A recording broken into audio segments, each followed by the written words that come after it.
মাশাআল্লাহ, রবকে খুশি করা একদম সহজ। সুবহানাল্লাহ তো বলে না।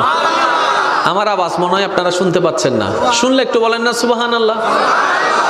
রবকে খুশি করা একদম সহজ, কারণ আমাদের রব আমাদের জন্য দয়াকে উন্মুক্ত করেছেন, সাজাকে নয়। এবার আসেন হাদিস শরীফটা শুনলে আপনারা বুঝতে পারবেন। মনোযোগ মনোযোগ। আল্লাহ পাকের কাছে 100 ভাগ রহমত আছে। কয় ভাগ? এই 100 ভাগ রহমতকে আল্লাহ 2 ভাগ করেছেন, 99 ভাগ একটা, 1 ভাগ একটা। এই 1 ভাগ রহমতকে আল্লাহ সমস্ত সৃষ্টির কাছে বিতরণ করে দিলেন।